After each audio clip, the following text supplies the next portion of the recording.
Hello नमस्कार। आपके अपने परिवार सहज शिक्षा में आपका स्वागत है। मैं हूं नरेंद्र कुमार। आज हमको पढ़ना है वर्ब।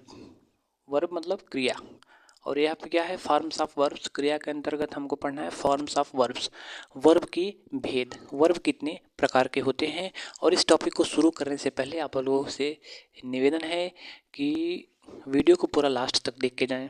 और मेरा आपसे ये वादा रहा, मेरी गारंटी रही कि जो कुछ भी हम आपको बताएंगे वो अवश्य समझ में आएगा। ठीक।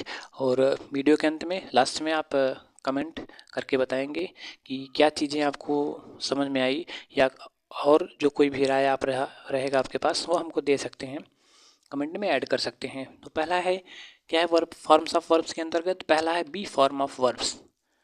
बी फॉर्म ऑफ वर्ब मतलब वर्ब का बी फॉर्म, वर्ब का बी फॉर्म। अब बी फॉर्म वर्ब का कौन कौन सा होता है, तो is, am, are, was, were, do, does, did, has, have, had, ये जितने भी वर्ब हमने लिखे हैं वो सभी किस में आते हैं, बी फॉर्म में आते हैं, वर्ब के बी फॉर्म में आते हैं। किसमें, वर्ब के बी फॉर्म में आते हैं। ठीक। हालांकि ये जो वर्ब हैं, ये जो हमने लिखे हैं, नीचे भी आ सकते हैं, नीचे किसी न किसी में भी आ सकते हैं, लेकिन इनको क्या कहेंगे हम, बी फॉर्म ऑफ वर्ब कहते हैं। बी फॉर्म में भी आते हैं। ये कहने का मतलब ये कि ये जो वर्ब हैं बी फॉर्म में भी आते हैं, नीचे भी आ सकते हैं। ठीक। एक तरीके से कॉमन हो सकते हैं। अगला है कॉप्यूलर वर्ब। दूसरा है कॉप्यूलर वर्ब। कॉप्यूलर वर्ब को हम लिंकिंग वर्ब भी कहते हैं। क्या कहते हैं, लिंकिंग वर्ब भी कहते हैं। और लिंकिंग वर्ब की खासियत ये होती है, यह इस वर्ब के साथ में सेंटेंस का एंड नहीं हो सकता। इन वर्ब के साथ में कोई सेंटेंस की समाप्ति नहीं हो सकती कि आप कहें कि केवल लिंकिंग वर्ब ही आए लास्ट में, उसके बाद सेंटेंस समाप्त हो जाएगा, तो ऐसा नहीं होगा। यदि लिंकिंग वर्ब के साथ में सेंटेंस आपका समाप्त होता है तो उस सेंटेंस का कोई मतलब नहीं निकलेगा, उस सेंटेंस का कोई मतलब नहीं निकलेगा। तो क्या होता है, तो लिंकिंग वर्ब के बाद में हमेशा या तो नाउन आता है या तो एडजेक्टिव आता है, या तो नाउन आता है या तो एडजेक्टिव आता है। उसी के बाद में, उसके बाद में ही आपका ये जो सेंटेंस रहेगा वो पूरा फुल सेंस देगा। तीसरा है ditransitive verb. Ditransitive verb, इनको हम डबल ट्रांजिटिव वर्ब भी कहते हैं। क्या कहते हैं, डबल ट्रांजिटिव वर्ब भी कहते हैं। क्यों कहते हैं, क्योंकि इसमें हमने पहले बताया था कि एक डायरेक्ट ऑब्जेक्ट होता है और एक इनडायरेक्ट ऑब्जेक्ट होता है। तो इस प्रकार के जहाँ वर्ब होंगे डाई ट्रांजिटिव, मतलब ऐसा सेंटेंस जिसमें दो ऑब्जेक्ट हों, एक डायरेक्ट ऑब्जेक्ट हो और एक इनडायरेक्ट ऑब्जेक्ट हो, तो उसमें जो वर्ब प्रयोग में ली जाएगी या आएगी वो डाई ट्रांजिटिव वर्ब के अंतर्गत लिखेंगे, उसको हम डाई ट्रांजिटिव मान लेंगे। ठीक। और चौथा है फैक्टिटिव वर्ब्स। फैक्टिटिव वर्ब्स कुछ ऐसे वर्ब होते हैं जो हमको फैक्ट के बारे में बताते हैं। क्या होते हैं, फैक्ट के बारे में बताते हैं। जैसे आपका चूज हो गया, जज हो गया, इलेक्ट हो गया, सेलेक्ट हो गया। ठीक। ये सभी क्या करते हैं, एक फैक्ट के बारे में बताने का काम करते हैं, इसलिए इसको हम क्या कहते हैं, फैक्टिटिव वर्ब की श्रेणी में रखते हैं। और आपका पांचवा है प्रोग्रेसिव वर्ब्स। ये क्या है, प्रोग्रेसिव वर्ब, इनको कॉन्टिन्यूअस वर्ब भी कह सकते हैं, इम्परफेक्ट वर्ब भी कह सकते हैं।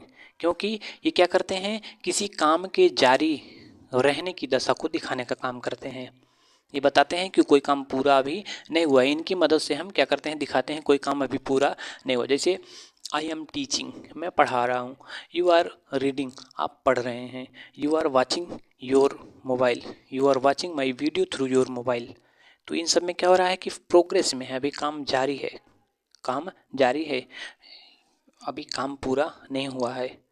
ठीक। तो इसलिए इनको क्या कहते हैं, प्रोग्रेसिव वर्ब्स की श्रेणी में इनको रखते हैं, प्रोग्रेसिव वर्ब की कैटेगरी में इनको रखा जाता है। और आपका छठा हो गया ऑक्सिलरी वर्ब। ऑक्सिलरी वर्ब या हेल्पिंग वर्ब, इनको क्या कहते हैं, सहायक क्रिया। क्या कहते हैं, सहायक क्रिया। ठीक। सहायक क्रिया के अंतर्गत आपके is, am, are, was, were, do, does, आप कह सकते हैं डिड और हैज़, हैव, ये सारे के सारे लगभग इसमें आ जाएंगे। और इनका सबसे मुख्य काम क्या होता है, तो ये सेंटेंस के स्ट्रक्चर को बनाने का काम करते हैं। इनका कोई बहुत विशेष काम नहीं होता, लेकिन इनका क्या, सेंटेंस के स्ट्रक्चर को ग्रामेटिकल रूप में बनाने का काम करते हैं। ठीक। तो उम्मीद करते हैं कि जो आज हमने बताया इन छह वर्ब्स के बारे में, मतलब ऊपर ऊपर से बात की हमने, वो आपको समझ में आया होगा। और आगे की नेक्स्ट क्लासेस में हम क्या करेंगे, तो इनको पूरे विस्तार से चर्चा करेंगे।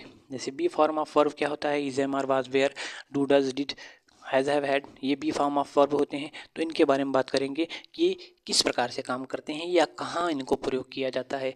आगे फिर उसके बाद करेंगे कॉपुलर वर्ब के बारे में, ठीक उसी प्रकार से जिनको लिंकिंग वर्ब कहा जाता है इसको पूरे डिटेल में बताएंगे कि इनको लिंकिंग वर्ब क्यों कहा जाता है। ठीक, इसी प्रकार से इसको बताएंगे डाई ट्रांजिटिव वर्ब इनको क्यों कहा जाता है, डाई ट्रांजिटिव वर्ब क्या होते हैं, डायरेक्ट ऑब्जेक्ट क्या होता है, इनडायरेक्ट ऑब्जेक्ट क्या होता है। हालांकि हमने पिछली वीडियोज में आपके नाउन के अंतर्गत डायरेक्ट ऑब्जेक्ट और इनडायरेक्ट ऑब्जेक्ट को बताया रखा है। उसी प्रकार फैक्टिटिव वर्ब के बारे में बताएंगे, प्रोग्रेसिव, सब के बारे में डिटेल से चर्चा करेंगे। तो मिलते हैं नेक्स्ट वीडियो में, तब तक के लिए नमस्कार, जय हिंद, जय भारत। और वीडियो अगर अच्छी लगे तो लाइक शेयर सब्सक्राइब जरूर करें। मिलते हैं नेक्स्ट वीडियो में, तब तक के लिए नमस्कार, जय हिंद, जय भारत।